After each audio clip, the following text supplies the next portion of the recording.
Hi, I'm Faith. I am going to talk about how to love yourself. This is just some tips that I've been doing to help my family and help myself. The thing I would talk about is do not compare yourself to anyone. I think you need to realize what's beautiful in yourself and really just make it yours. Make it so unique to you that it stands out every time you walk into a room.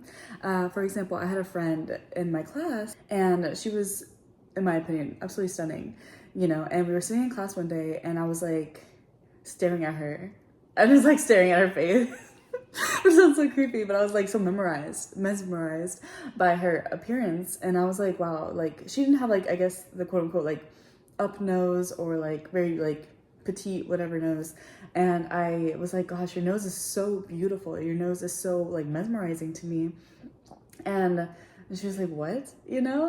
Because it's like, I guess not the quote unquote like nice nose, but to me it was like the most beautiful nose I've ever seen in my life. And so I told her, and she was like, oh my gosh, thank you. And she wrote down on the paper, because we were sitting next to each other, she said, that's my biggest insecurity on the paper. And I was like, how? Like, I know it's like not the normal, but it makes you so unique to yourself and you're so beautiful, and I thought that was so crazy. So what really comes out to be is like we are meant to be different. If we all looked alike, how, like, who would stand out? We're all meant to stand out in our unique and beautiful ways. Like, I know I'm like the not most beautiful person in the world, but also I'm not trying to be. I'm trying to be authentically myself. And I think that's what makes us so beautiful, is that we're unique. That makes you more valuable as a beautiful person because you have something that no one else has. Isn't that amazing? Like, it's just so amazing to me. And I think you should really see what quote unquote flaws or what you have. For example, I've been to the doctor because I have different sized pupils and certain lighting, and I've been to the doctor about it. I'm completely fine. But I used to be so insecure about it. I used to be insecure about a lot of things on my face or like asymmetrical stuff like that. And I'm like, I love it now. I think it makes me unique. I think it makes me beautiful. I think there's nobody else in this world that's gonna look exactly like me. And I think that's the most beautiful thing I could ever have for myself. And I'm really just like seeing what goes well with myself. Like, obviously there's trends and stuff. I like having my nails done, not like super expensive.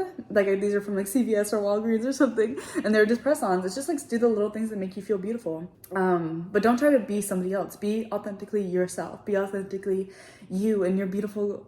You're so beautiful. Stop. Yeah. I can name like so many YouTubers right now that I absolutely love. Obviously Wizard Liz, Lena Lifts, Loey Lane, Tam Carr, like they're all just so uniquely beautiful. I don't think any of them are ugly, but they're all so different, right? So they're all beautiful in their own unique different ways. And I think that's just amazing. And yeah, find what's beautiful for you. The second thing I would say is to love yourself as you are right now. I know it's really hard for some people because, you might not be your ideal weight. You might not have like the greatest skin. There's some things you just can't change about yourself without having surgery. And I would just say love yourself right now. Like, you are never going to be perfect. Please do not have that expectation of yourself or others. Like, there's no perfect person out there. And I think you should just love yourself just as you are. And I think the way to do this is just waking up, no matter how bad you look in the morning or how amazing you look in the morning, you look at yourself and say, I love you, I love myself. You can like look at the qualities of yourself. Even if you don't have like the greatest skin, you can start like affirmations and saying, wow, I have beautiful skin, I am glowing, and just pretend like you love yourself until you actually are able to. And I think the reason this is so important is because when people start like dieting or start doing something different for themselves, they don't see change right away and they give up, And so it's like, if you love yourself right now, you'll realize like, wow, it's actually loving myself to eat healthy. It's actually loving myself to go on a walk for my mental health, my physical health. Like, it's actually healthy for me to do these things. And I love myself. And even though I'm not at my ideal weight or my ideal like area or my ideal mindset, like you can still try and do these things to love yourself along the way. And that's actually gonna be more gradual, be able to help you long term rather than just, oh, I'm gonna start on Monday really hardcore, do these things, not see anything, step on the scale, maybe even gain weight from water, and then go back to just, what you have always done. So you have to like try and do something different. And I would say that something different is loving yourself, is something more gradual, something you can do every single day that isn't an hour workout, because that's unrealistic, right? Like, who can work out for an hour? If you can, I can't. I'm so proud of you. You're amazing. So like point number 3 would be like, everything in you is combined. Your body, your mind, your soul. The first thing you have to do is stop talking negatively to yourself.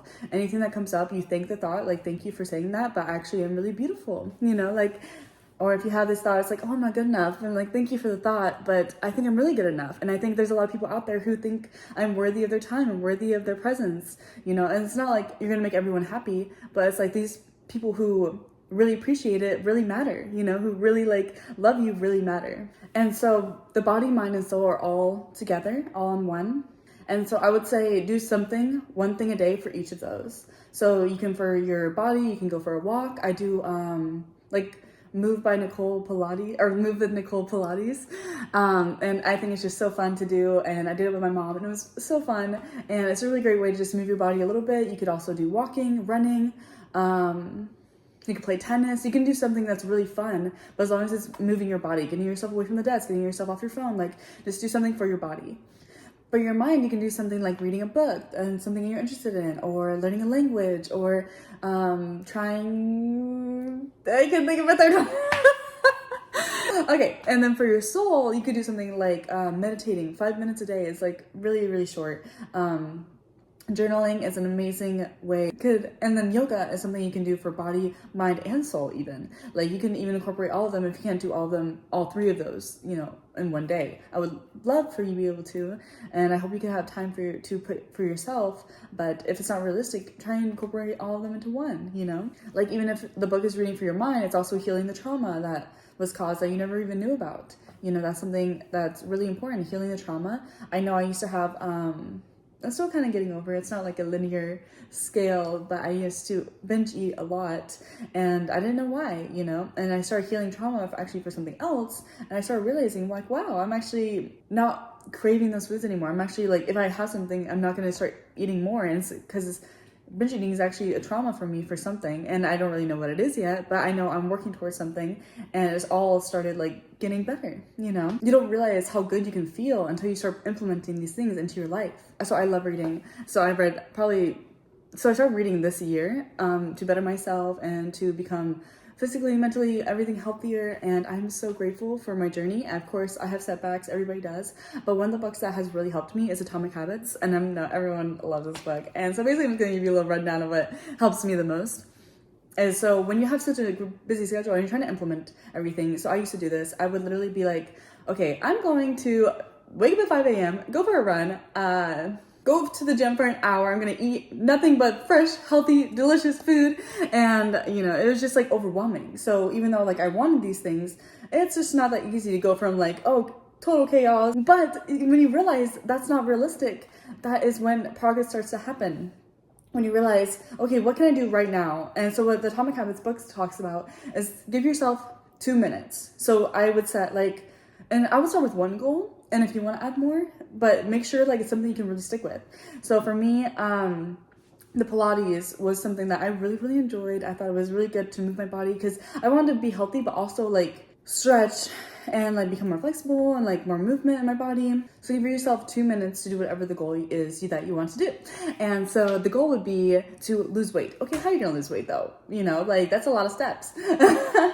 So what can you do every day for 2 minutes just to start building a habit? And that habit, and I learned this from actually learning a language video where you talk about like a little grain of sand. Like a little grain of sand isn't much, right? Until you start building on it. And like these little grains of sand don't look like much when you're looking at it, but when you start piling over and over, and those are like, you start reaching a big hill and a mountain and all these things, and you start realizing like, wow, it's these little tiny little specks that are creating this huge mountain of sand, you know? And so that's literally the system. So it's like 2 minutes here, 2 minutes there, 2 minutes, 2 minutes, and over like a decade, you're like, holy crap, I have this huge mountain. And so I think that's really important. It's like, it's not, you're gonna wake up and become Superman or Superwoman or super whoever. It's like, you're going to do something every single little day. You're going to do something every day to benefit yourself. And that's the most important thing you can do. So for example, I would start with one thing. Be like, okay, I want to read for every day for a month. And so you start gaining trust in yourself. When you start actually making this one goal and sticking to it, then you can add another one. And you can say, for example, my mom and me want to read 10 minutes a day.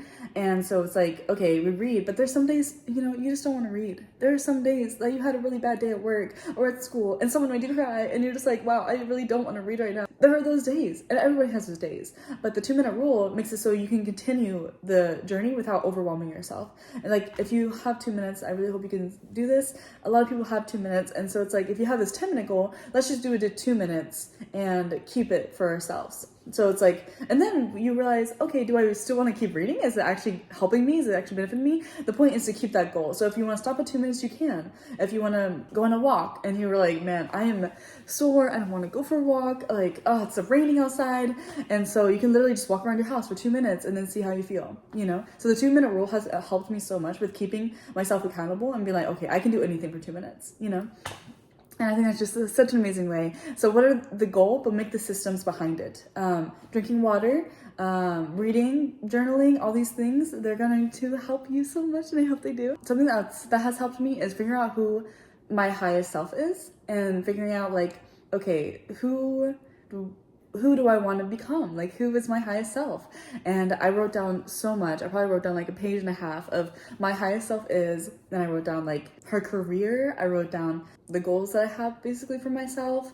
I wrote down how I would react to someone if they were mean to me or cruel to me. I wrote down like how I would react in a relationship, how I would be with people, and then basically you can write down everything for your higher self. And I would give that person a name, and my higher self's name is Faith, and I would think about that person and be like, okay, is this going towards my highest self? Like, it's okay to have one cookie, but if you have 5 and there's no way to go back from that, and you start eating more and more, like, that's not going to my highest self. My highest self understands boundaries of food and like allows myself to enjoy food without having to overeat food. Like, you're allowed to live life and be happy and be yourself and enjoy life. This journey is meant to make you better, not make you miserable. It's meant to have a fulfilling and loving and just amazing life, and I want that for you. And I really hope something you got out of this video really helps you. I'm sorry it was all over the place. It's my first video, and I just want you to know I appreciate if you stay till the end, and I appreciate you guys so much. Thanks for coming. Bye.